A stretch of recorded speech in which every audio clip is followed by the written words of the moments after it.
مساء الفل يا دكتور، ازيك؟ عامل ايه؟ وحشنا، بقالنا اسبوع ما اتكلمناش.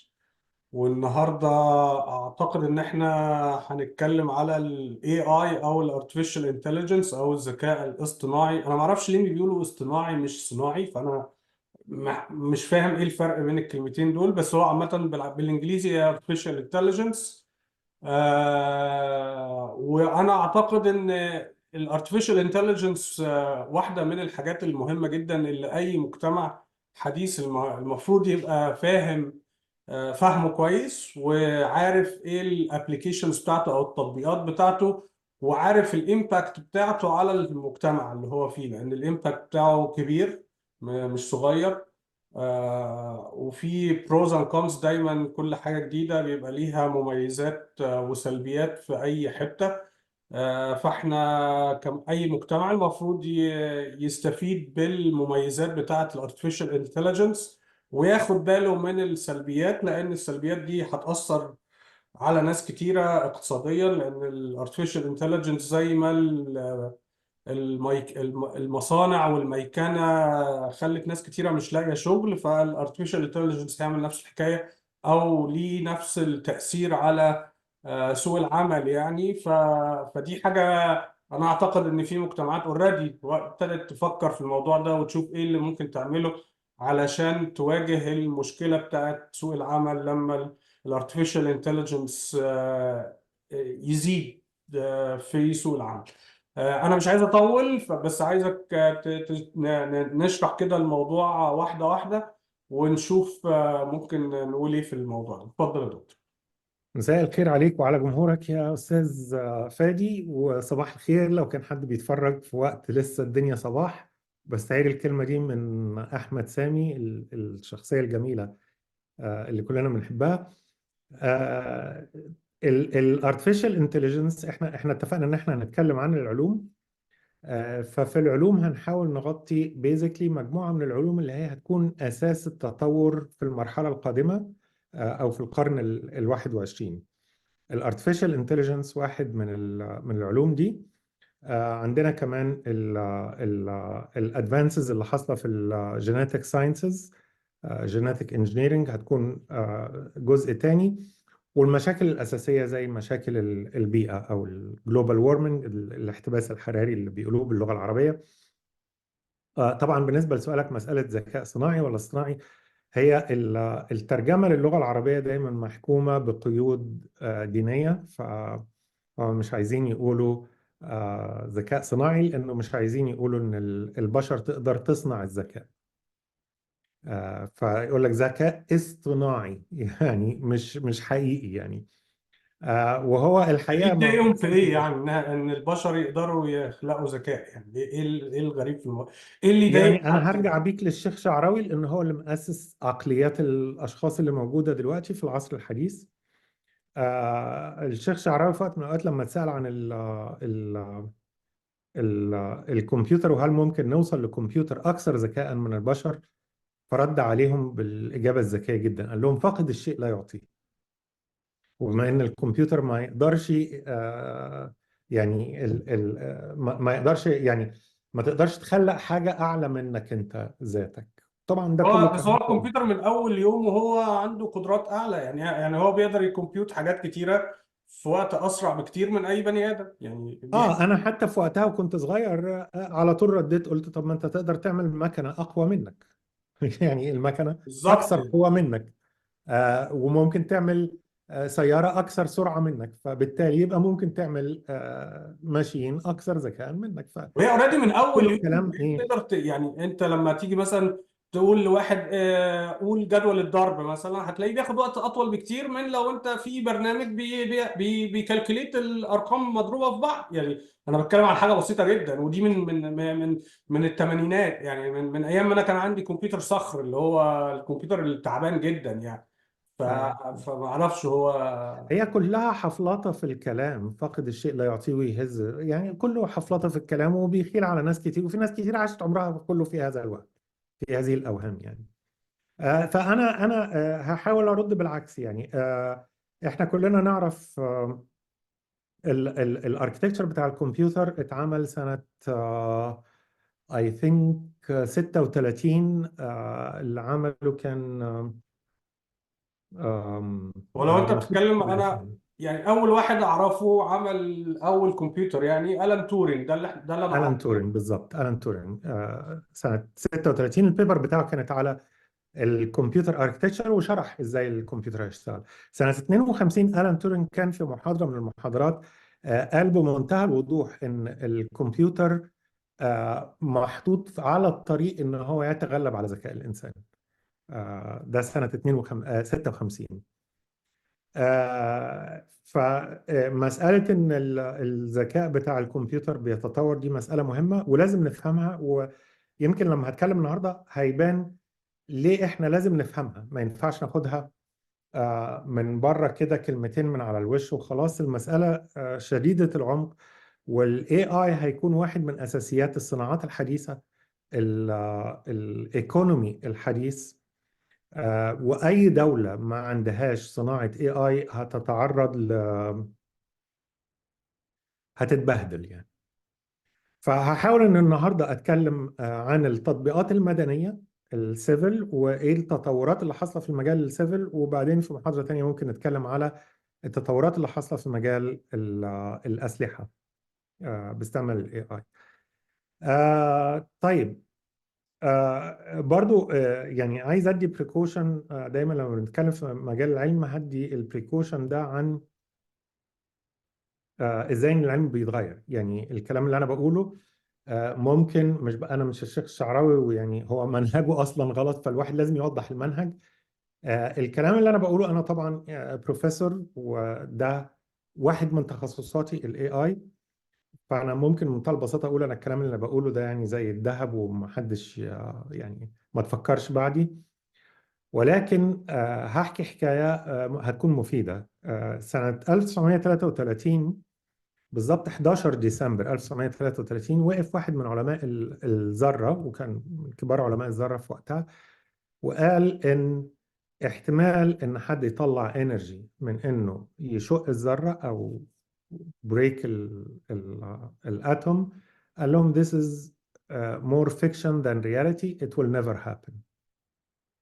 11 سبتمبر سنة 33. يوم 12 سبتمبر سنة 33 published a paper، هي الأساس، عملها طبعا الراجل المجري، هي الأساس لطرق شق الذرة. فالبريدكشن بتاع واحد من أعظم العلماء قعد يوم واحد 24 ساعة. فالعلوم دي طبيعتها، العلوم طبيعتها التطور، ولازم نفهم كده. لهذا يجب علينا ان احنا باستمرار نتابع العلوم، ويكون عندنا ذكاء في التعامل مع الامور العلمية. حكاية تانية احب اقولها من حكايات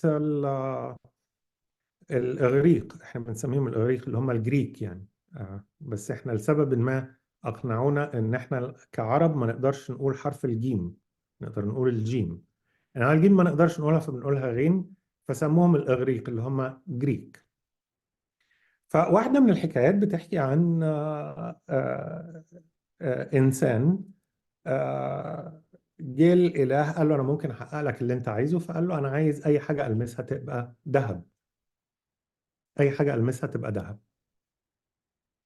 طيب يا سيدي، الحكاية بتكمل بعد كده إن الراجل ده ما كانش بيقدر ياكل لأن الأكل بيتحول لذهب، ما يقدرش يشرب. أصحابه وأحبابه كلهم اتقلبوا لذهب، لأنه في أي مرة بيحاول يحضن أي حد أو يسلم عليه بيتقلب لذهب، وبينتهي بأنه هو وحيد جعان فقير مهزوم. فالحكاية دي مهمة جدا لأن ليها علاقة بالاي اي. الاي اي بالظبط احنا بنفتح صندوق شديد الأهمية، لأن في خلال عمر البشرية كلها الإنسان قدر يطلع ماشينز أكثر قوة أو أكثر تقدر تساعد الإنسان. لكن مسألة إن الإنسان يتعامل مع مكنة أكثر ذكاء منه أو تقدر تعمل بروسيسنج أفضل منه للمعلومات، ده لم يكن موجود على مدى عمر الإنسان. لذلك لازم نتكلم على مسألة دخول الاي اي لحياتنا وازاي الموضوع ده مهم. وعايز اقول كمان ان في كتير من الكلام الموجود على اليوتيوب كلام، يعني عايز اقول لكم كلام فاضي خالص، ومن ضمنهم ناس كبيرة. يعني انا تابعت يوفال نوآ هاراري، الكلام اللي بيقوله على الاي اي كله كلام فاضي، هو مش فاهم حاجه. فمش معنى ان في اسم كبير ان انت تسمعه، حاول تسمع للناس اللي هي الباك جراوند بتاعتها في الاي اي. لو هنتكلم على السيفل ابروتش، الاي اي عباره عن ان احنا بنحاول نخلي الماشين تبرفورم تاسكس احنا فور تأدي وظائف احنا لمده طويله جدا ظننا ان الانسان هو اللي يقدر يعملها.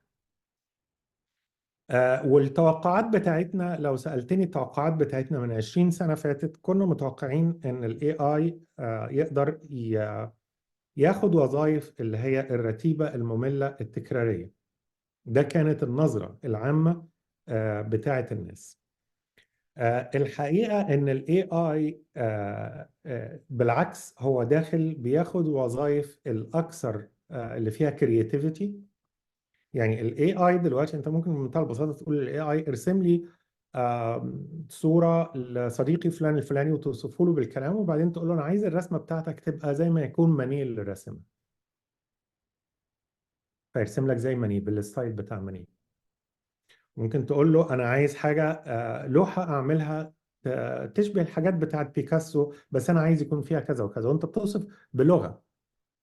فايه هي وظيفه الاي اي؟ الاي اي الحقيقه ان احنا لما اشتغلنا في هذا الموضوع الاتجاه الاعظم كان في اتجاه الجنرالايزد اي اي. جنرالايزد اي اي يعني انت بتحاول تكريت انجن ذات بتحاول تكريت انا عايز احتفظ بالعربي علشان ما اخسرش حد من المشاهدين بتوعك. يعني تحاول تكريت موتور او محرك تقدر تديله ديتا، معلومات او بيانات، وباستعمال البيانات دي يقدر يتعلم.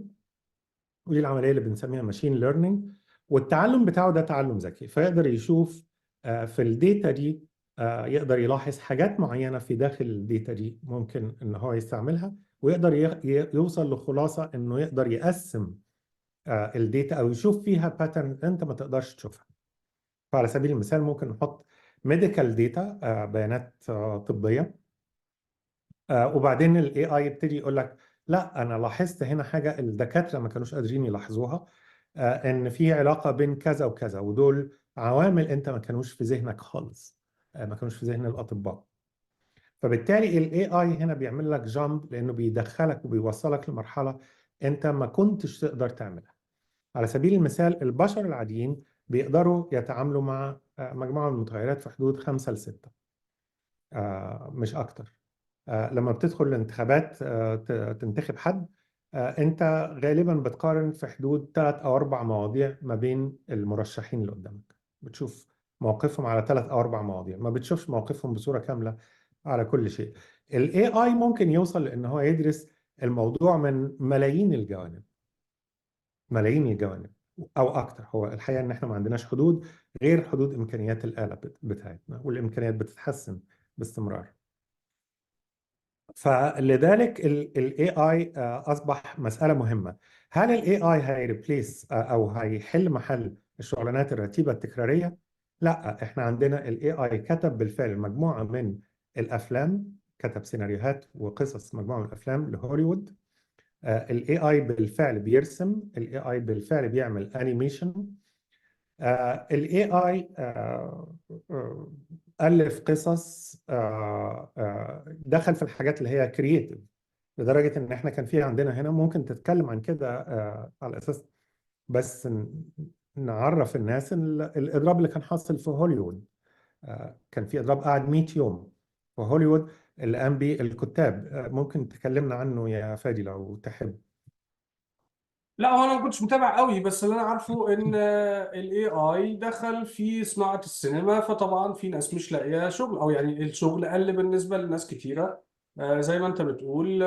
ومش بس الاي اي، مش بس السينما، يعني السينما دي كانت طبعا واحده من الحاجات اللي هي كان بعيده قوي ان احنا نتخيل ان هيبقى الاي اي داخل فيها. بس هو دلوقتي فعلا انت قريب قوي هنلاقي ممثلين ماتوا ممكن طالعين في افلام. يعني انا الفيلم بتاع انديانا جونز انا دخلته، حوالي اول 20 دقيقة جايبين هاريسون فورد وهو صغير. يعني هو بالاي اي، يعني هو النهارده هو كبير، بس هم جايبين في الجزء الاولاني من الفيلم فلاش باك وهو صغير ومعمول بالاي اي. يعني انا اي وود سي ان هو 80%. انت ما تقدرش، يعني هو واقعي بدرجه 80%. 80% النهارده ممكن كمان سنتين ثلاثه يبقى 100% وانت ما تحسش بحاجه. اعلانات كتيره من اللي بيعملها محمد صلاح على فكره دلوقتي بيقوم بيها واحد شبهه، والاي اي بيعدل في الفيكستشرز بتاعته، فبيبقى شبه بيبقى محمد صلاح. ناس كتيره ما تعرفش يعني اعلانات بيبسي مثلا اللي هو محمد صلاح بيعملها، اعلان فودافون الاخير اللي هو عامله. محمد صلاح مش هو اللي بيتحرك. ده في واحد شبه محمد صلاح، والاي اي بيعدل في الملامح بتاعه الشكل، بحيث ان انت ما تعرفش ان هو محمد. يعني ناس كتيره ما كانتش تعرف ان الاعلانات دي مش محمد صلاح هو اللي فيها. فدي حاجات طبعا بالنسبه لناس كتيره خيال علمي. الفكره ان التطور بتاع الحاجات دي فيري كويك، فيري الاكسلريشن بتاعته عاليه جدا. احنا بنتكلم على حاجات بتجت ابديتد كل شهر، ميبي كل اسبوع.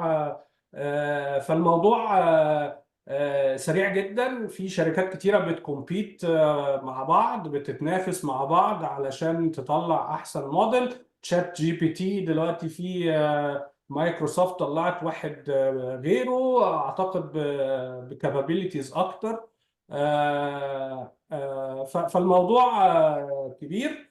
انا يمكن بس علشان انا ليا علاقة بالشغل ده، فانا عايز اقول ان احنا البشر والكمبيوتر مشوا في كذا مرحلة. المرحلة الأولى إن إحنا كنا عمالين نجمع داتا، إن إحنا بنعمل أبليكيشنز والناس بتعمل داتا انتري أو بتدخل داتا، أو بنعمل أجهزة بترصد أرقام زي مثلا أرقام الجو، مثلا الحرارة بتاعت كل منطقة ومعرفش إيه. فإحنا كنا بقينا شاطرين جدا في تخزين الداتا وجمع الداتا. دي المرحلة الأولى. المرحلة التانية إن إحنا مع الداتا الكتيرة اللي إحنا عندنا بقينا عايزين نعمل لها أناليسز، عايزين نحلل البيانات دي. وبتحليل البيانات دي عملنا ابلكيشنز كتيرة بتقدر تعمل تفصص الداتا دي بمعنى بالعربي يعني، بريك داون يعني. وتشوف سلايس اند دايس بالانجليزي، بس يعني بالعربي نفصص الداتا دي اكتر، ونقدر نشوف حاجات كتيرة قوي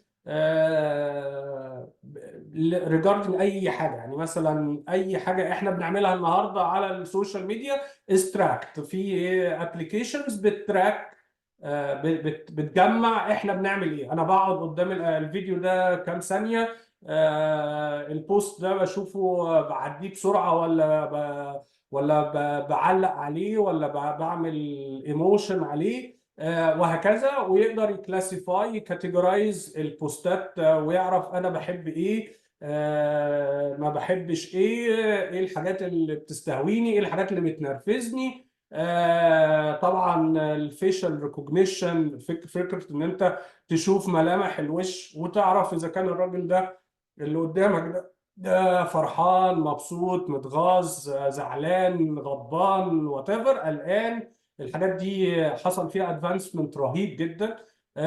فالمرحله الاولى كانت تخزين، بعد كده تحليل، وبعد كده وصلنا للجنريتيف اي اي اللي هو نقدر باستخدام الداتا اللي احنا حللناها وعرفناها وفهمناها نقدر نبقى بنجنريت حاجه ما كانتش موجوده.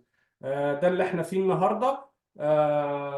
وانا عايز اكمل من نقطتين من اللي انت قلتهم، اللي هو دخول الاي اي في مجال الاعلان بالنون والاعلام. ازاي ان انت دلوقتي الاعلانات في المرحله الجايه هتبقى اكثر اقناعا، لان هو تجارب كتيره بتتم دلوقتي على الناس بالذات من خلال السوشيال ميديا. ازاي نقدر نقنعك بانك تشتري الشيء الفلاني. آه، هتكلم برضو على مجموعة من الابليكيشنز في مجال الزراعة والصناعة. طبعا هو من مدة طويلة موجودة الروبوتس في مجال الصناعة بالذات صناعة السيارات. لكن أنا هتكلم على تجربة أنا شفتها في ويسكونسن، وتجربة أنا شاركت فيها بالنسبة للزراعة، ازاي ان انت دلوقتي احنا المنطقة في شمال الولايات المتحدة مساحات ضخمة جدا مشتريها ماكدونالدز، واللي بيحصل فيها المساحات دي كلها مفيش فيها حد عايش، مفيش بشر عايشين فيها. المناطق دي كلها بتتزرع بالاي اي، اتس اول ماشينز. بتزرع، بتجهز الارض وبتسقي، وبتتابع المويستر وبتتابع الطقس وبتعمل كل شيء. لدرجة ان الكوجر ابتدى يظهر تاني، لانه ما عادش فيه البشر اللي بيقلقوا من الحيوانات المفترسة، فابتدت الحيوانات دي تظهر تاني. البشر كانوا بيقتلوها يعني. الكوجر اللي ما اعرفوش هو حاجه شبه الاسد والنمر يعني من الفصيله بتاعت الحيوانات المفترسه، يعني شبه الديب حاجه يعني. ملوش برضو ترجمه بالعربي لانه غالبا ملوش وجود في المنطقه العربيه، فما ما سموهوش يعني مش يعني اسم. هو اللي حصل، انا سقت في المنطقه دي، وكنا جايبين، كان في وقت الحصاد، ولسبب ما كانوا عايزين يجيبوا عمال من المكسيك، فالعمال كانوا نازلين منطقه اول مره يدخل فيها بشر. يعني المنطقه كلها بتتزرع بالالات، ما فيش اي حد خالص انفولفد يعني.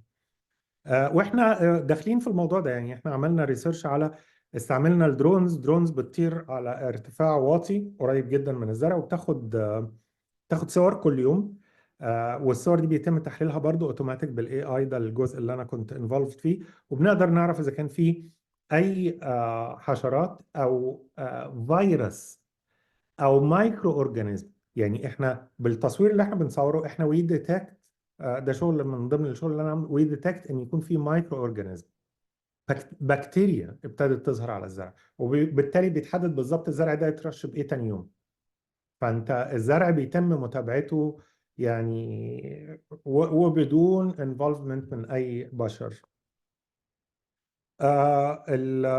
الابلكيشنز دي كتيره. اللي اتعامل مع تشات جي بي تي لازم يسال نفسه، هل ممكن في خلال كام سنه يبتدي يظهر لي تشات ابلكيشن لو انا عندي مشكله قانونيه اتكلم معاه، فيقول لي القانون بتاع الدوله اللي انت عايش فيها بيقول كذا كذا، وانت لو رفعت قضيه، القضيه دي هتاخد وقت في حدود قد كده، ولازم تقدم الادله دي، وانت احتمال تكسب او تخسر، وتدفع مبلغ بسيط للتشات جي بي تي او ابلكيشن زيه. طب هل انت هتحتاج محامي في الحاله دي؟ هو ربما انك ما تحتاجش، او تحتاج في حالات خاصه جدا، يعني في اغلب الاحوال لو حاجات مخالفات، حاجات بسيطه، ممكن جدا تعتمد على المكنه، ويوم ورا يوم المكنه تتحسن وتبتدي ان انت توصل ان المكنه هي اللي بتدافع في قضايا القتل. المسألة الحقيقة داخلة في كل أطراف حياتنا، لأن أغلب الوظائف اللي البشر بيقوموا بيها فيها جزء ذهني. حتى لو واحد بيقطع الأكل في جزء ذهني، ومجرد ما ابتدينا نبريك الاي اي، الجزء الذهني ده نفسه ما عادش قد كده صعب. فبالتالي ايه هي الوظائف، او ده السؤال اللي شاغل ناس كتير، ايه هي الوظائف اللي هتكون موجودة في المستقبل؟ المستقبل ده احنا ما بنتكلمش مسافات اوقات كبيرة. يعني على سبيل المثال اوبر دلوقتي بيشغل ناس كتير، كمان 10 15 سنة العربيات هتسوق نفسها، هو مش محتاج للسواق. ده آه، موجود اوريدي في كاليفورنيا. اي ثينك ان في كاليفورنيا اوريدي في كذا، في شركه او في حاجه كده يعني تاكسي، شركه تاكسي او حاجه كده. بتخش ما بتلاقيش حد يعني مفيش حد سايق يعني. وخلي بالك احنا ما زلنا بنتكلم على بريدكشن، يعني احنا ما بنتكلمش على الحالة النهاردة، احنا بنتكلم على الحالة كمان 10 15 20 سنة بالكتير. فكمية الوظائف اللي هي هتبقى ريبليسابل او ممكن الاستغناء عنها واللي يقوم بيها آلات، تقريبا لا حدود لها، تقريبا لا حدود لها. ما زلنا في الاي اي في الوضع الحالي بنتكلم على يمكن مايكروسوفت اللي ما يعرفش نزلت في 4 يناير كيبورد جديدة. الكيبورد الجديدة حاطين فيها نيو باتن، النيو باتن اسمه كو بايلوت. الكو بايلوت ده بيساعدك وانت شغال، لانك ممكن تتكلم معاه بهيومن لانجوج، فتقول له على سبيل المثال اقرا لي الدوكيمنت ده ولخصه لي. فمثلا يكون عندك دوكيمنت 40 صفحة 100 صفحة، فيقراه ويقول لك الموضوع كذا كذا، يعني دي الخلاصة. فاحنا ما زلنا في مرحله بالنسبه للاي اي، مرحله الكو بايلوتنج. انا عاجبني الاسم اللي مختاره مايكروسوفت لانه له سبب. كو بايلوت معناها انا طيار معاك، انا مساعد طيار، انا سايبك انت اللي تسوق الطياره وانا معاك مساعد طيار. آه، احنا في مرحله الكو بايلوتنج بتاعه الاي اي، بس احنا رايحين لمرحله الاوتو بايلوتنج، ان الاي اي هو اللي هيسوق. ايه اللي احنا نتوقعه مثلا من ناحيه الوظائف؟ اولا، الدول اللي مش هتتبنى الاي اي وتدخل فيه بقوه هي دول هتعاني جدا في المرحله القادمه، لان انت هتجيب مجموعه من البشر يحاولوا ان هم يتحدوا او يأدوا يعملوا performance افضل من المكن. واحنا عارفين كويس جدا من التاريخ ان ده بينتهي نهايه سيئه. اذكر في الجبرتي، في كتاب الجبرتي كان بيتكلم لما الفرنسيين وصلوا مصر، كان بيتكلم على ان كان في الدنبر. عارف الدنبر اللي هو الويل بارو بنسميه هنا؟ الدنبر بنسميه في مصر اللي هو عباره عن انها عربيه صغيره بعجله واحده وليها ايدين، فانت بترفعها بايديك فبتمشي على العجله. فكان بيتكلم ان العمال البنا كانوا بيستعملوها، فبيحطوا الطوب او مواد البناء فيها وواحد بس بيحركها. فالجبرتي بيقول احنا اللي بيعملوا عامل واحد منهم قد العشرة من العمال المصريين بيعملوه. والعمال المصريين مشهورين جدا في مجال البناء، وبالذات في الوقت ده، في وقت ما نابليون وصل مصر. فانهزمنا، اتهزمت الدولة المصرية بمنتهى البساطة. احنا داخلين على مرحلة شبيهة، مرحلة بيكون فيها ال AI مساعد للإنسان، وبعدها بشوية ال AI هيبقى خادم للإنسان وقائم بأعماله. واحد من الأسئلة اللي أنا ما زلت بتهرب منها، يا ترى الناس هتشتغل في إيه؟ الإجابة السليمة اللي فعلا أي حد بيحترم علمه لازم يقول لك ما نعرفش. صعب جدا جدا جدا إنك تقدر تبريدكت إيه الأشغال اللي الناس هتشتغل فيها وإيه الأشغال اللي الناس مش هتشتغل فيها. انا قابلت ناس كتير جم قالوا لي لا الدكاتره لان الطب هيفضل. ف باجي اتكلم معاهم، من اول الحاجات اللي could be replaced الدياجنوزس. يعني اللي بيشتغل في الباثولوجي يعرف تماما ان دلوقتي صار الدياجنوزس بيتم بالكمبيوتر، وبيتعمل عليه تشيك بعد كده بالباثولوجيست. اذا كان في عندك شريحه عايز تشوف اذا كان ده كانسر، سرطان ولا ايه، اللي بيتم الكمبيوتر بيتشكها، وبعدها بني ادم بيبص. ارجع تاني افتكر معايا مرحله الكو بايلوتنج اللي انا بتكلم عليها. انا ليا واحد صاحبي باثولوجيست، وهو بيقول لي فعلا هو يعني هي دي كل مره بنتكلم في الموضوع ده. فبيقول لي انا خايف على شغلي، لان انا غالبا قريب مش هيبقى ليا لازمه يعني. لان هو فعلا دلوقتي حتى لو احنا محتاجين واحد يراجع، فاحنا محتاجين واحد مش 10 بس، يعني ما بقيناش محتاجين عدد كبير. هو بقينا محتاجين واحد في مستشفى بدل مثلا ما كان في 3 4، لان الشغل الاكبر بيتعمل اوتوميتد، والجزء الريفيو بيبقى محتاج وقت اقل، وبالتالي محتاج عدد اقل من الناس. فهو لو افترضنا ان احنا كنا محتاجين عدد كبير من الباثولوجيست او الناس اللي بيشوفوا الاشعه وبيشوفوا العينات اللي متاخده من البني ادمين، فعددهم لو احنا افترضنا يعني ان احنا ستيل محتاجين حد يعمل ريفيو عليهم، فعددهم هيبقى اقل بكتير من اللي موجود دلوقتي. وده من خلال واحد صاحبي يعني هنا عايش معايا في اوتوا، وبيحكي لي، يعني بيقول لي ان اغلب الشغل ابتدى فعلا ما يعني يبقى اوتوميتد، ما انا ما بعملش حاجه غير ان انا بريفيو بتشيك يعني. يا دلوقتي حاليا في برامج diagnostic which is not، ودي مش حاجه جديده، دي بقالها كتير، ان الدكتور ممكن يدخل ويحط الاوصاف اللي هو شايفها في المريض، وبرنامج الدياجنوستيك بيمشي معاه في decision tree او شجره قرارات يعني، علشان يوصل ان هو يحدد ايه نوع المرض اللي عند المريض.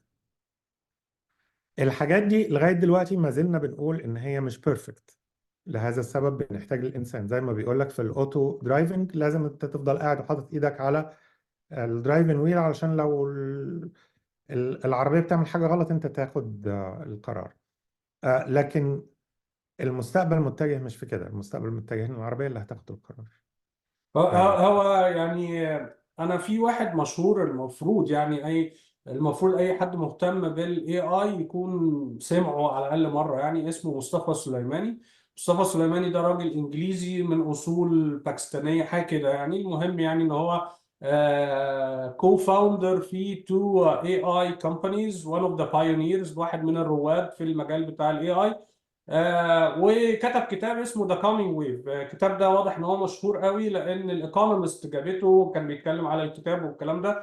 فكان بيتكلم على الجزء بتاع الاوتونومي، او ان هو الجهاز الاي اي يبقى مستقل. وقال ان دي حاجه المفروض نحطها، يعني تبقى حاجه ما نطوفهاش دلوقتي. يعني هو بيتكلم على في لو هانجينج فروتس، او في ثمار سهله ان احنا نقطفها، بس دي المفروض تفضل شويه، يعني نحاول. لان هو عارف ان الاوتونومي ده او الاستقلاليه، ان هو الماشين ممكن تاخد قرار بالنسبه لها او منطقيا سليمه، بس تكون مضره. لان احنا برضو في الاخر اللي كاتب الكود، او اللي عامل الابلكيشن بتاع اي ابلكيشن، هو في الاخر عنده شويه بايزز، عنده انحيازات.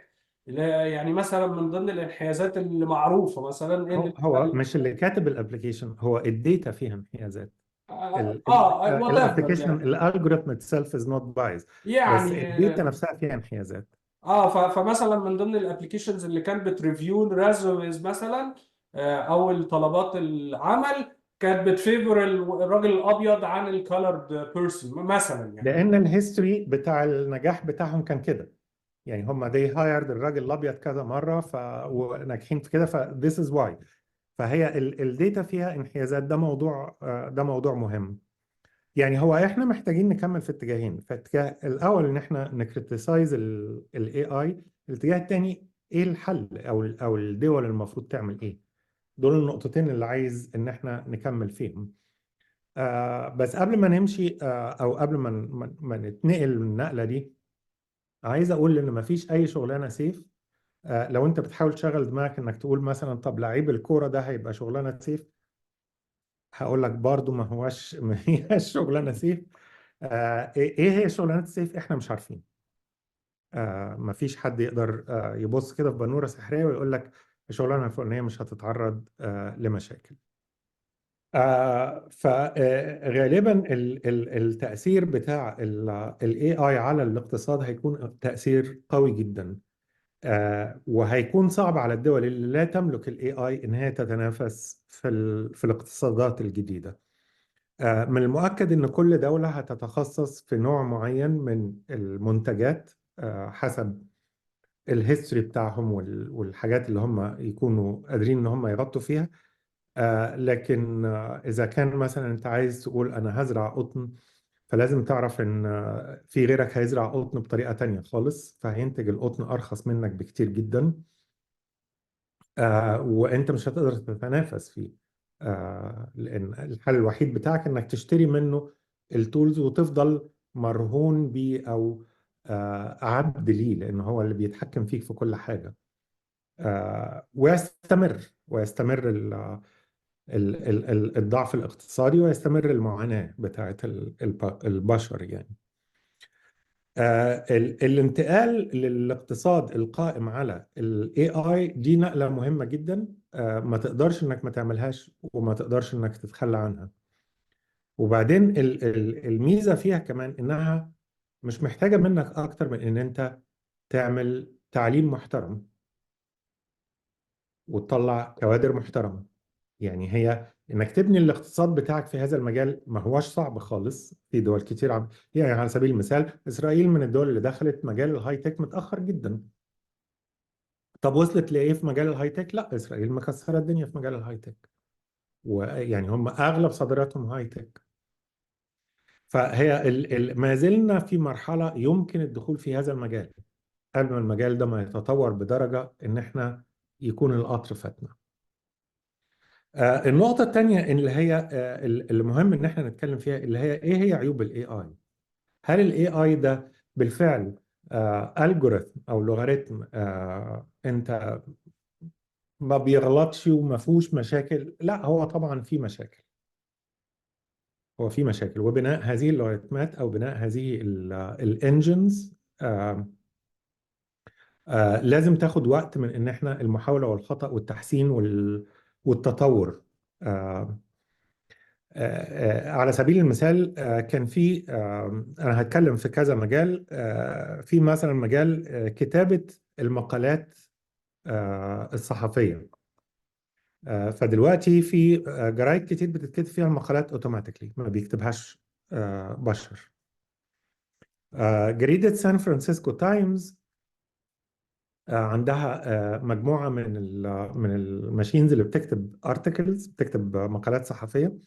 وكانت دي مرتبطة بالسنسورز، مش عارف سنسورز نترجمها بالعربي ايه، حساسات او مجسات، اللي هي بتديتكت اذا كان في زلزال حصل عندنا على ما اذكر في 2013 ان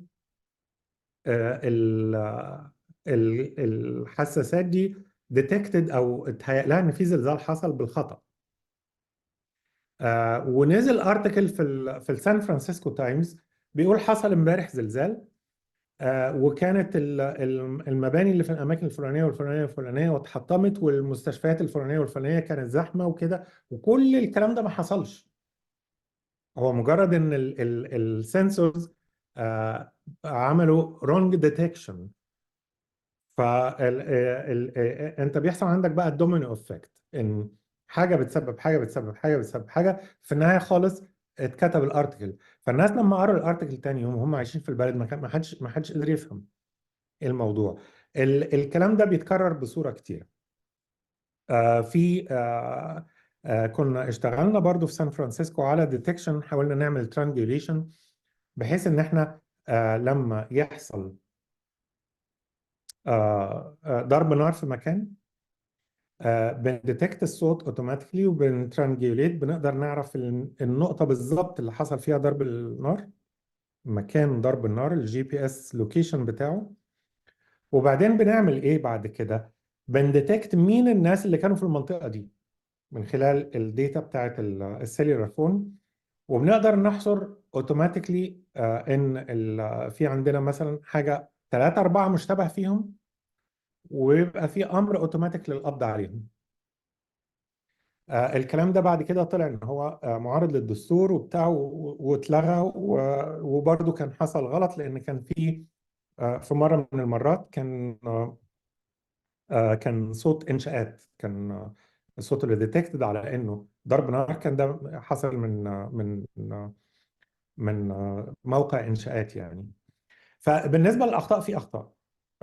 في طبعا الغلطه المشهوره اللي هي الروبوت اللي كان في جنرال موتورز، كورنرد واحد من العمال وقتله. هو بالنسبه للروبوت هو كان فاكر ان الراجل ده تاير، فكان بيحاول يضغطه علشان يركبه في العربيه. فاحتمالات الاخطاء وارده. عندنا الداتا بتاعت تسلا سو فار في عندها حوالي 14 حادثه كبيره.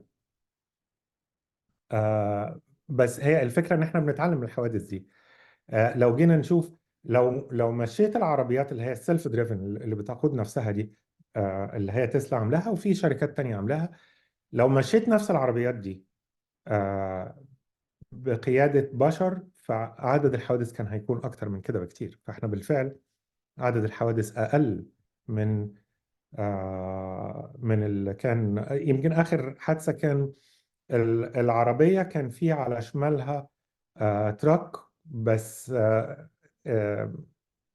العربية ما قدرتش تعرف ان ده تراك، اتهيأ لها ان التراك خلص وتقدر تفوت من ورا التراك، هو كان ما بين العجل بتاع التراك. ففي تراجيديز، في حاجات غلط بتحصل. لكن انا عايز بسبب بس اوضح استمرار. ان عايز اوضح ان انت زي ما قلت كده ان احنا النسب دي بتفرق يعني. طبعا في اي خبر بيقول ان الاي اي غلط بيبقى ليه مور امباكت اكبر بكتير على الناس من لما نقول ان في مثلا حصل بايل اب مثلا على الهاي واي، وفي 20 عربيه دخلوا في بعض كلهم سايقينهم بني ادمين يعني. مم. وده ليه؟ لان الاعلام مبدئيا بيحب الحاجات السبايسي، والبشر عاطفيين بطبعهم. فالناس اللي هي ضد الاي اي هتلاقيهم بيمسكوا في الانسيدنتس دي، بيمسكوا في الحوادث دي، ويكبروها، وعلشان يثبتوا ان الموضوع ده خطر ومعرفش ايه. بس هو لو احنا رجعنا للارقام زي ما انت بتقول، الارقام بتقول ان اي حاجه اوتوميتد بتبقى مور سيف او سيفر عن الحاجه اللي مانيوالي دريفن، او ماشيه عن طريق البني ادمين. بس احنا كبشر العاطفه هي اللي بتتغلب على حكمنا على الحاجات. يعني احنا مثلا معروف قوي احصائيا ان حوادث الطيارات او ضحايا حوادث الطيارات اقل بكتير من حوادث العربيات، yeah. الطرق يعني. بس احنا لما في طياره بتقع او بيحصل حادثه طياره، بيبقى الكفرج بتاعها او الاهتمام بيها اعلى بكتير من اي حوادث عربيات. اه، آه، انت لو في طياره وفي مطبات هوائيه سيفير واتهزت جامد، وبعدين تنزل من الطياره تمسك قلبك وبعدين تركب العربيه اللي هي اقل امانا وما عندكش مشكله خالص. بالظبط. يعني احصائيا ركوبك العربيه اخطر من ركوبك الطياره، بس الناس بتخاف من الطياره اكتر ما بتخاف من ما تركب عربيه. زي زمان انا اعرف ناس لغايه فتره قريبه يعني كانوا بيخافوا يركبوا الاسانسير. بالنسبه لهم ركوب الاسانسير ده خطر هي بالنسبه لهم. الاسانسيرات المصريه الحقيقه يعني بس يعني بس انا مرعبه. قصدي ان الحاجات اللي هي اوتوميتد بتبقى احصائيا سيفر. وانا شخصيا واحد من الناس ببقى يعني ما عنديش الخوف ده، لان هو الناس، هو عامه يعني اي بني ادم بيخاف من اي حاجه جديده عليه. طبيعي جدا ان الناس تخاف من اي حاجه جديده عليها. بس التجربه والتجارب السابقه بتاعتنا بتقول ان الحاجات دي بتبقى اضمن من الحاجات المانيوال، او من الحاجات يعني مثلا العربيات الجديده اكيد مور سيف عن العربيات القديمه اللي انت بتعمل بيها كل حاجه بقى. انما العربيات الجديده دلوقتي بتشوف مثلا بلايند سبوت، بتشوف الجزء الغير مرئي اللي جنبك، بتقدر تديتكت الحاجات دي، حتى بتنور لك يعني. حتى لو انت اللي سايق بتقول لك اذا كان في حاجه على يمينك او حاجه على شمالك انت مش شايفها في المرايه. دي طبعا حاجه بتزود الامان. فالاوتوميشن ان جنرال او الحاجات دي اصلا علشان تطلع للنور بيتعمل عليها تيستنج رهيب، والريجوليشنز بتاعتها ما بتبقاش سهله علشان اي دوله تسمح بيها. فكون ان هي عدت التستنج، لان اي شركه سمعتها هتروح لو حصل حاجه جامده. فمفيش شركه بتبقى بتنزل حاجة وهي مش ضمنها بدرجة عالية جدا. ومفيش دولة محترمة هتسمح بحاجة غير لما تتأكد إن الحاجة دي ما فيهاش ضرر. زي أي دواء مثلا، ما هو مفيش دواء بينزل كده أي شركة بتعمله بينزل، لا بيعدي على مراحل من التجارب ومن الاختبارات علشان نتأكد إن الدواء ده لما الناس تاخده ولازم ياخد ال FDA approval أو السيرتيفيكت من الحكومه ان الحاجه دي امان يعني. فانا قصدي ان موضوع الامان ده بالاحصائيات طبعا هيحصل مشاكل، وديفنتلي هيحصل مشاكل. بس المشاكل دي لو احنا قارناها بالمشاكل اللي اوريدي موجوده عن طريق البني ادمين هنلاقيها اقل. هو ال الهدف بتاعي ان احنا لازم نعرف ان ال AI مش اوتوماتيكلي يعني بيرفكت. لازم نحاول نصلح فيه ونظبطه. ومن ناحية تانية ان ال AI ده لازم بيدخل في حوار مجتمعي، لازم المجتمع يتكلم ويقول ايه الحاجات اللي هنسمح فيها بال AI وايه الحاجات اللي مش هنسمح فيها بال AI. يعني على سبيل المثال انا كده بتنقل للتطبيقات الاكثر عاطفية لل AI. يعني احنا اتكلمنا يمكن لحد ما في حاجات صناعية، في تطبيقات تانية أكثر عاطفية. وأنا ليا صديقة، يعني إحنا هنتكلم في مرة تانية على الروبوتس. آه، الشغل بتاع صديقتي دكتور روبن ميرفي من تكساس ان ام، هي بتشتغل على الروبوتس العاطفية، الايموشنال روبوتس، وكل شغلها على الاي اي ازاي نقنع البشر ان هم يتعاملوا مع الروبوت بالتحديد. لو في مبنى واقع وبندخل روبوت علشان ينقذ ناس، فاحنا عايزين ان الناس تثق في هذا الروبوت، فدي ليها حاجة. لما بنتعامل مع ناس كبار في السن عايزينهم يثقوا في الروبوت. من ضمن التطبيقات الأطفال الصغيرين اللي عندهم أوتيزم، إزاي إن إحنا نخلي الروبوت يتعامل معاهم ويعلمهم. ففي دراسات كتيرة معمولة كده. أنا مش عايز أتكلم في الروبوت سايد اوف ات، عايز أتكلم من ناحية الاي اي. إزاي الروبوت ممكن يابروتش طفل صغير عنده أوتيزم ويتكلم معاه ويتعامل معاه، يكلمه بلغته ويصبر عليه. علشان بس اللي مش عارف يعني ايه اوتيزم، اوتيزم اللي هو التوحد، بس عشان الناس تبقى فاهمه. التوحيد، توحد. اه فازاي ان ايه ان هو الروبوت يقدر يتعامل مع طفل اوتيستيك. الروبوت اكثر صبرا من الانسان، وما عندوش مشكله من الريبيتitiveness بتاعه الطفل. وممكن يضحك ويتكلم معاه ويلعب مع الطفل نفس اللعبه اللي هو الطفل عايز يلعبها، وممكن يكرر الكلام ده لاوقات كتيره جدا. التجارب الحقيقه اللي اتعملت مذهله. يعني في تجربة، دكتور ميرفي مثلا حطت في واحد من المستشفيات روبوت بيتعامل مع الناس الكبار في السن وبيراعيهم، يعني بيجيب لهم الأكل، يعدل له المخدة وبيتكلم معاه. وكان في إصرار في التجربة دي على حاجتين. الحاجة الأولانية إن الروبوت يفضل شكله روبوت. احنا نعرف كويس إن احنا ممكن نقدر نعمل روبوت شكله إنسان وبيمشي زي الإنسان، لكن كان في إصرار على إن الروبوت يفضل شكله روبوت. الحاجة التانية اللي كان في إصرار عليها إن الروبوت يعمل أخطاء من وقت للتاني. يعني إحنا intentionally أو بالقصد نخلي الروبوت يعمل أخطاء علشان البشر ما يبقوش confused، ما نسبب لهمش مشكلة إن هم يتهيأ لهم إن هم بيتعاملوا مع إنسان بجد. يعني الروبوت كان لونه ابيض ومكسر زي بتاع سوني. لو بتشوفوا بتاع سوني يعني لو if you search سوني روبوت على اليوتيوب هيطلع لك سوني روبوت. It was pretty much the same. طبعا كبرنا عينيه وغيرنا لهجة التون بتاعته. آه، الحقيقة ان بعد ما الروبوت ده ما قضى مع المرضى مدة كانت حوالي اسبوع او اقل شوية، كانوا رافضين ان الروبوت يتشال. والمرضى كبار السن كانوا بيحضنوا الروبوت ورافضين يتخلوا عنه تماما.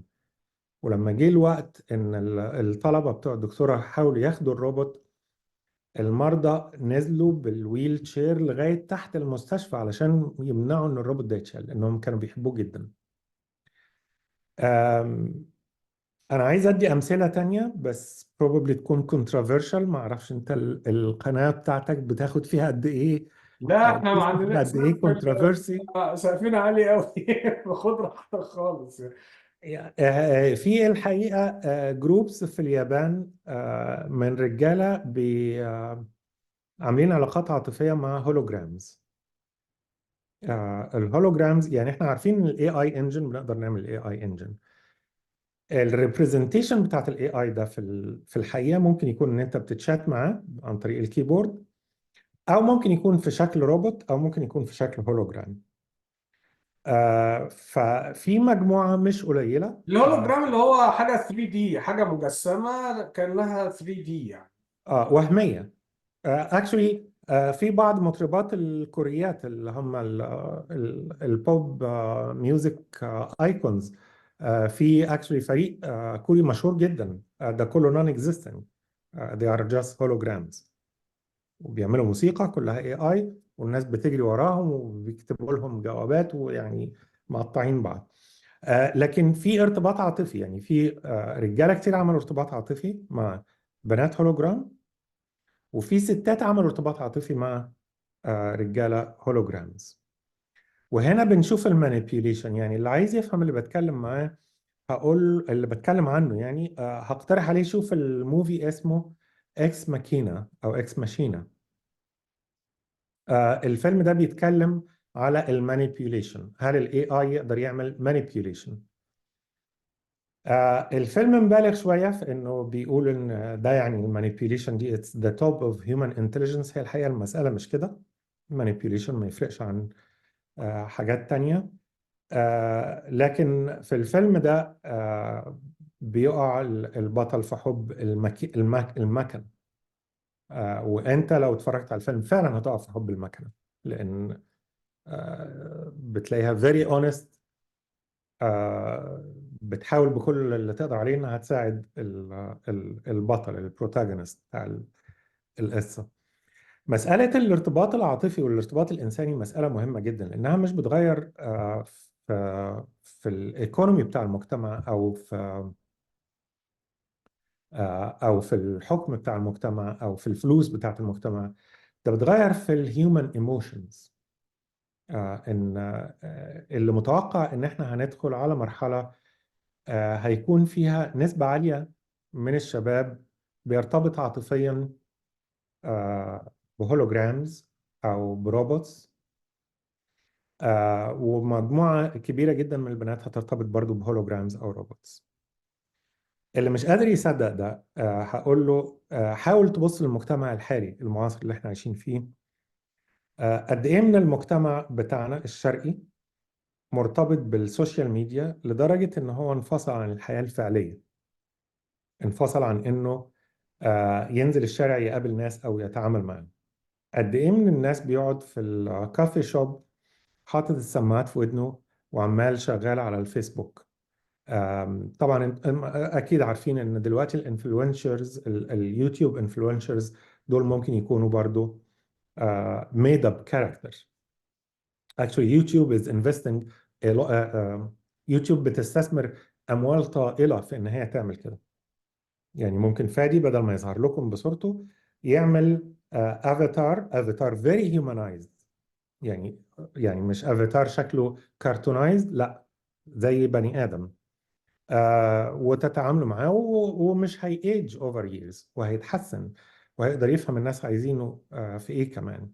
وهيتكتب له السيناريو اللي بيقوله، ومجرد انه هيقوله والسيناريو ده هيتأثر بالكومنتس اللي هم الناس بتقولها. ففي النهاية هو هيبقى more and more lovable للناس.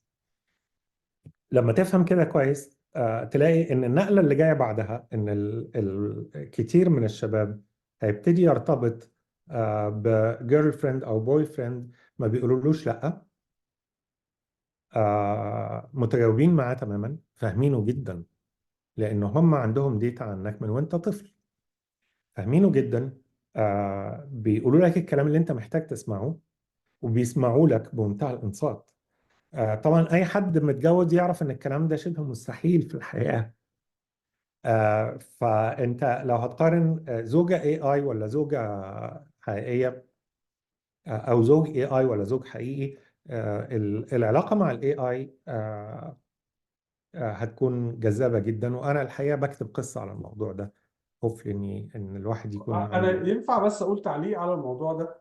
اتفضل. ان احنا اتولدنا في زمن، يعني انا وانت والناس اللي قبلنا وكل الناس اللي قبلنا اتعودوا على فكره الفاميلي، ان احنا يبقى عندنا اسره. الفكره دي النهارده بقت مهدده جدا، لان بغض النظر عن وجود AI او من غير AI، الأسرة ما بقتش مهمة للإنسان علشان يسرفايف، علشان يستمر على قيد الحياة زي زمان. يعني زمان كانت الأسرة هي مصدر إن أنا أقدر سرفايف، إن أنا أقدر أعيش. لو أنا ما عنديش أسرة، ما عنديش حد ياخد باله مني لما أتعب، ما عنديش حد يعلمني صنعة علشان أشتغلها، ما كانش في حاجة اسمها دولة ومؤسسات وحاجة تقدر تساعدني لو أنا تعلمني مثلا. ما كانش في حاجة اسمها تعليم نظامي، ما كانش في حاجة اسمها مستشفيات وتأمين صحي زي دلوقتي. فالنهاردة أنت عادي جدا ممكن تلاقي واحد عايش مع الكلب بتاعه، أو عايش لوحده، أو واحدة عايشة ما عندهاش احتياج لبني ادمين تانيين، لان الخدمات اللي هي محتاجاها علشان تعيش موجوده اوريدي. المجتمع بيقدمه من خلال مؤسسات الدوله الحديثه، زي التامين الصحي، زي اعاله البطاله، زي التعليم المجاني، كل الخدمات دي ما كانتش موجودة زمان، فكانت الأسرة حاجة ضرورية علشان الإنسان يقدر يستمر على قيد الحياة. النهاردة الأسرة، مفهوم الأسرة ده حاجة بتتغير وما بقتش حاجة أساسية ضرورية للإنسان علشان يقدر يعيش.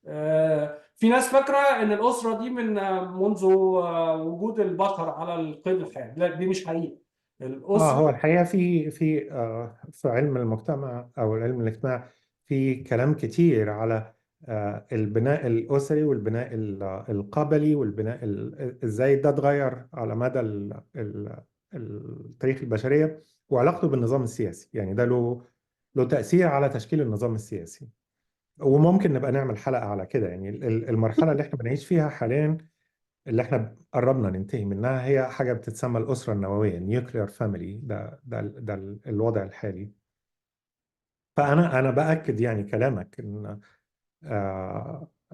احنا متجهين في تيار إن احنا البشر بيبقوا مور individualist، مستقلين independent، بالذات في الكوزموبوليتان.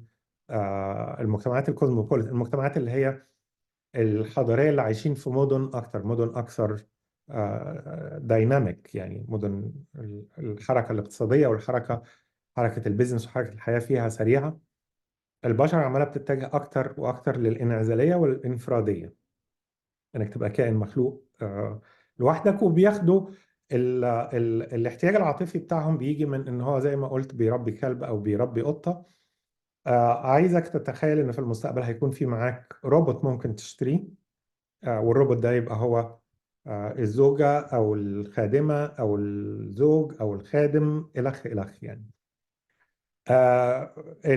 طيب إيه المشكلة في كده؟ هو الحقيقة ممكن يكون في مشكلة، ممكن ما يكونش في مشكلة. القضية في قلبها إنك لازم تعرف إن كل ده بيتم صناعته بواسطة شركات هدفها الربح. لما الربح بيدخل في الحياة العاطفية، في عندنا مشاكل كتيرة في الحياة الإنسانية كمكونات لحياتك كلها، الانجريدينتس بتاعت حياتك كلها. لما الربح بيدخل فيها، الحقيقة ان في مشكلة. يعني انت ممكن توصل لمرحلة ان انت النهاردة الصبح الزوجة الإلكترونية بتاعتك مش شغالة لانك ما دفعتش القسط. يعني عايزة بس تتخيل. لازم تفهم ان دي بيتم صناعتها في دول معينة. الدول المعينة دي لها قيم ثقافية وقيم مجتمعية محددة. وداخل هذه الدول اللي بتعمل هذه الأشياء هي شركات محددة تهدف للربح. لذلك يجب إن احنا نبتدي نتكلم في هذه الأمور، نبتدي نتناقش، نبتدي إن احنا نحاول نفهم احنا رايحين فين. وأنا أكاد يعني أجزم إن الكلام زي من نوعية الكلام اللي بنقوله في الحوارات مع فادي هنا، ده صعب تلاقيه في مصر، صعب تلاقيه في الدول العربية. الناس ما بتتكلمش في هذا الكلام. هم مشغولين جدا بكلام تاني الحقيقة مش هيأثر في حياتك خالص. احنا بنحاول نتكلم في العلم والعلوم اللي هي فعلا وصلت او قريبة جدا من مرحلة ان هي تدخل حياتك، تقتحم حياتك بطريقة انت ما كنتش متخيلها ومش مستعد ليها. واذا ده ما حصلش معاك، هو حصل ديفنتلي مع اولادك. ده اللي هيحصل معاهم. هتبقى مجتمعات مختلفة عن اللي انت شايفه دلوقتي. فأنا بحاول أجيب الأمور دي، و يعني زي باختصار كده أنا هحاول أجمع الحلقة. هل ده وقت مناسب إن احنا نعمل كده؟ أنا بس في يمكن نقطتين عايز أقولهم. هقتبس كلام مصطفى سليماني اللي أنا قلت لك عليه، على إزاي المجتمعات المفروض تقدر تبقى مستعدة لل AI. فأول حاجة إن الحكومات لازم يكون ليها دور. ما ينفعش الحكومة تبقى شايفة كل ده من غير ما تحط قوانين أو تحط ريجوليشنز للموضوع ده، أنها تقنن الموضوع ده. لأن أنت زي ما قلت كده، في مجتمعات زي الصين مثلا البوصلة الأخلاقية بتاعتها مختلفة تماما عن البوصلة الأخلاقية بتاعت المجتمعات الغربية.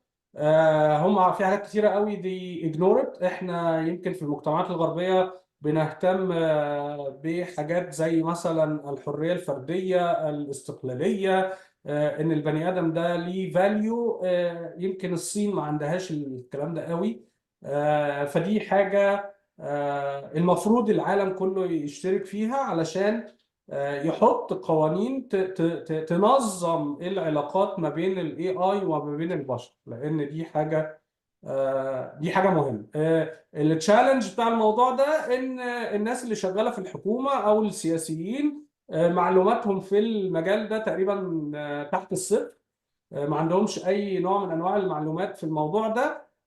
فطبعا هم محتاجين يجيبوا ناس متخصصين فاهمين الموضوع ده، وعلشان يجيبوا ناس متخصصين فاهمين الموضوع ده محتاجين يفهموا ان الناس دي مش هتيجي تشتغل ببلاش. هم مش جاي يتطوع علشان الوطن والكلام الخزعبلي بتاع زمان ده، او بتاع المجتمعات اللي لسه عايشة على النعرة الوطنية والحاجات دي. هو في الاخر كل واحد بيشتغل علشان يكسب فلوس او يعرف يعيش كويس. فهو دلوقتي الحكومات هتنافس الشركات الهاي تك والحاجات دي اللي هي بتدفع مرتبات او بتدي بنفيتس اعلى من اي بنفيتس في الحكومه. فدي واحده من التشالنجز، ان انت لازم تجيب ناس بتفهم في الموضوع ده. الناس دي لازم تبقى كومبنسيتد بطريقه فاينانشالي كويسه.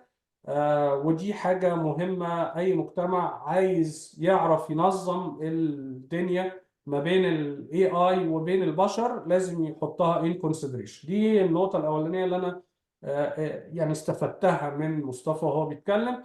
النقطة الثانية related ب آه، انا نسيت النقطه هي الاولانيه الريجوليشنز. الثانيه توزيع الثروه. ان احنا دلوقتي في اشغال هيتم فقدانها بشر كتير. يعني مثلا واحد سواق تراك مش هينفع وهو عنده 50 سنه اقول له غير الشغلانه بتاعتك دور على شغلانه غير السواقه. فديفنتلي في ناس will lose their jobs. مش هيبقى عندهم شغل ومش هيبقى عندهم الكاباسيتي او القدره ان هم يتعلموا حاجه جديده علشان يعرفوا يشتغلوا شغلانه بيزد على الماركت الجديد. فبرضه مصطفى بيقول ان لازم الحكومات تعمل بروجرامز لتوزيع الثروه. ما هي الثروه دي هتتركز عند الناس اللي بتملك الاي اي واللي بتملك الاشغال وبتملك القدرة على الإنتاج. وفي ناس كتيرة عايشة في المجتمع مش لاقية شغل، والناس دي محتاجة تعيش ولازم تعيش. لأن الناس دي هي الأساس أساسا. يعني هو أي حاجة بنعملها علشان الناس تعيش عيشة كويسة، عيشة كريمة. فلازم يكون في نوع من أنواع بقى نغير النوع من التاكسيشن، مثلا إن يبقى في ضرائب بشكل مختلف على الشركات اللي بتشتغل بالاي اي. فكره اليونيفرسال بيزك انكم، ان يبقى في مينيمم اماونت اوف ماني او في فلوس بتدفع للناس بغض النظر عن هم شغالين او مش شغالين، او على حسب مستوى دخلهم. وانا لسه قاري خبر او اتفرجت على خبر في الاخبار في كندا ان برنس ادوارد ايلاند اللي هي الاصغر مقاطعه في كندا بتفكر ان هم يعملوا يونيفرسال بيزك انكم في المقاطعه كلها. وشايفين ان الارقام بتقول ان ده لو اتعمل، المقاطعه صغيره ما فيهاش سكان كبار هم يعني. البوبيليشن بتاعتهم 300,000 يعني. بالظبط هم 300 ألف بني آدم. ف بيزد على الأرقام وبيزد على المستوى المعيشة اللي هناك. بيتكلموا إن كل مثلا فرد ممكن ياخد له 1500 ولا حاجة as basic income يكفر أو يغطي المستلزمات الضرورية لحياته. ولو عائلة تاخد 2000 ونص حاجة كده. يعني المهم إن هو في حطوا أرقام وكده. وبيفكروا إن هم فعلا يطبقوها، ويبقى اي حد عايش في المقاطعه دي بياخد البيزك يونيفرسال انكم. وطبعا دي حاجه ممكن تكون حل في الدول الغنيه، ولكن بالتاكيد مش هتبقى حل في الدول الفقيره اللي عدد سكانها كبير. ودي طبعا واحده من المشاكل الكبيره، ان زي ما انت قلت كده المجتمعات اللي ما عندهاش القدره على المنافسه هتعاني اكتر بكتير من النهارده. والمجتمعات اللي عندها قدرة على المنافسة وعندها التكنولوجيا وعندها القدرة على انها تبقى مور فلكسبل وريزيلينت بتبقى أقدر قدرة على التنافس، وحياة الناس بتبقى أريح وأحسن. ودي طبعا مشكلة كبيرة من المشاكل بتاعة ال AI. هو الحقيقة أنا من ضمن الحاجات اللي دايما بتقلقني لما بنتكلم عن اليونيفرسال بيزك انكم، إن إيه هو معنى الفلوس. يعني أنت لازم توصل للنقطة دي، وهو ربما نكون داخلين على عصر هنبتدي نسأل الأسئلة دي بالكريبتو كرنسي، يعني اللي هي العملات الكريبتو. يعني ايه هو معنى الفلوس؟ ايه يعني انت لو عايش في دول زي اللي احنا عايشين فيها، انت اغلب الوقت كل اللي بتشتريه او بتتاجر فيه بالكارت، انت ما بتشوفش فلوس في ايدك غالبا، ما فيش يعني. وبعد شوية لازم تسأل نفسك هو ايه معنى اللي احنا بنعمله؟ يعني هو مجرد في ترانزاكشن في مكان ما على داتابيز اتحط هنا. يعني فهي مسألة انترستنج ان احنا نحاول نفهم معنى الفلوس، وفي آراء فلسفية كتير في هذا الموضوع. ولكن لازم نبص على ده، احنا رايحين في الاتجاه ده. يمكن مش بكرة الصبح، بس ده الاتجاه اللي الدنيا ماشية فيه. تمام. انا قلت النقطتين اللي انا اقتنع، يعني مقتنع ان هي دي حاجات لازم المجتمعات والحكومات في كل الدول في العالم انها تركز عليها، وتفكر فيها، لان التغيير جاي. ما فيش حد هيقدر يوقف التغيير. فدي حاجة مهمة جدا. وزي ما انا قلت، في مجتمعات هتفلورش وهتبوم وهتزدهر، وفي مجتمعات هتبقى بتعاني معاناة أسوأ بكتير من اللي موجود النهاردة. وطبعا احنا عارفين ايه المجتمعات اللي احنا بنقصد الاتنين بيهم يعني. فنتمنى ان كل المجتمعات يعرفوا يفهموا الكلام ده as early as possible، بدري. يعني لازم نبتدي من امبارح، مش النهارده، مش بكره. لازم نحط، يعني المفروض الحكومات يبقى عندها وزاره للموضوع ده، او ناس ما بتفكر في الموضوع ده، ناس زي الكلايمت تشينج. ما ينفعش ان احنا النهارده نيجنور او نتجاهل الكلايمت تشينج، لان هو مأثر على حياتنا ومأثر على اقتصاداتنا ومأثر على كل حاجه في الدنيا عامه يعني. بس دول الكام فكرة اللي أنا من خلال متابعتي للمجال ده مهتم بيها طبعا، لأن دي حتى لو ما أثرتش علينا النهاردة، هي هتأثر على أولادي في المستقبل القريب يعني. ما فيش شك. يعني أبسط سؤال اللي هو ابنك ممكن يسأله لك: يا ترى أدرس إيه؟ عايزني أتخرج من كلية إيه؟ واللي أقدر أقوله إن ما نعرفش الحقيقة. الحوار يعني أنت يمكن بتهتم دايما في حواري معاك، بحيث إنك بتهتم بإن إحنا بصورة منظمة المجتمع يتحول، وأنت شايف إن الصورة المنظمة دي داخلة فيها الحكومة. أنا يمكن بختلف معاك شوية. أنا دايما بتجه للمجتمع، للناس، إن هم في أمور لازم نتناقش فيها، في أمور لازم نحس بأهميتها. ولو حسينا بأهميتها بصورة أو بأخرى، الحكومات بتاعتنا هتبتدي تتغير. ونتمنى انا الخير. انا انا انا اكيد مش ضد ان احنا نتحاور ونتكلم ويبقى في راي والراي الاخر، بالعكس دي حاجه مهمه. بس قصدي ان لازم يكون في جهه هي اللي بتحط يعني النهارده لما يبقى في، لازم يبقى في جهه بتقول ان انا لما اركب عربيه لازم اربط حزام. دي حاجه أكيد أكيد. ان هي دي ما تنفيش دي، يعني هي دي ما تنفيش دي، دي. ولا دي تنفي دي ولا دي تنفي دي بالظبط. يعني. بس انا قصدي ان لازم يبقى في نوع من انواع التنظيم للحياه بيزد على المتغيرات اللي بتحصل.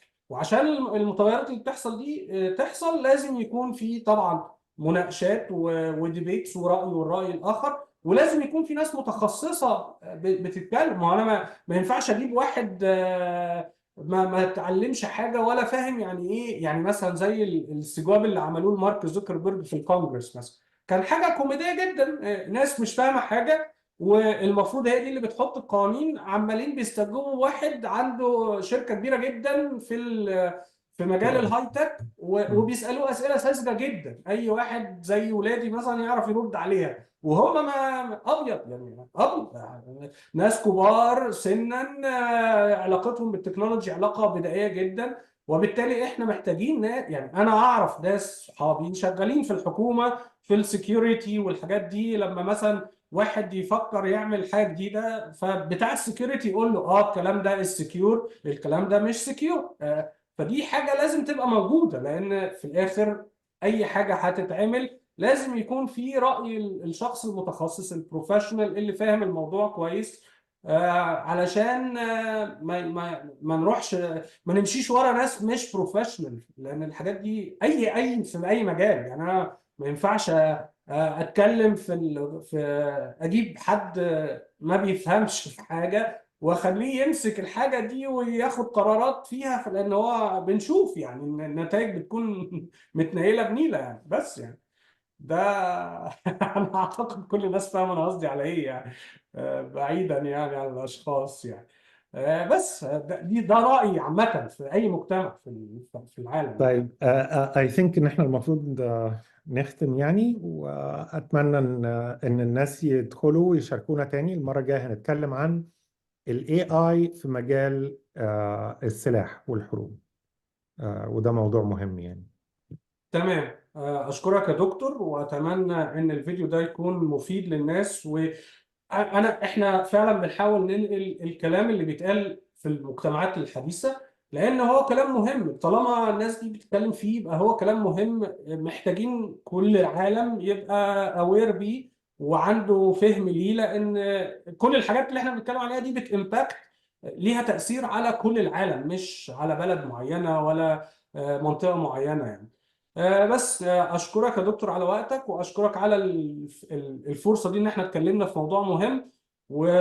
وأنا مستني نتكلم أكتر في المواضيع دي، ونشوفك الأسبوع الجاي على خير في ان موضوع شاء الله. جديد. ميرسي يا ان دكتور، شاء الله. شكرا، وميرسي لكل اللي بيتفرج. سلام. ألف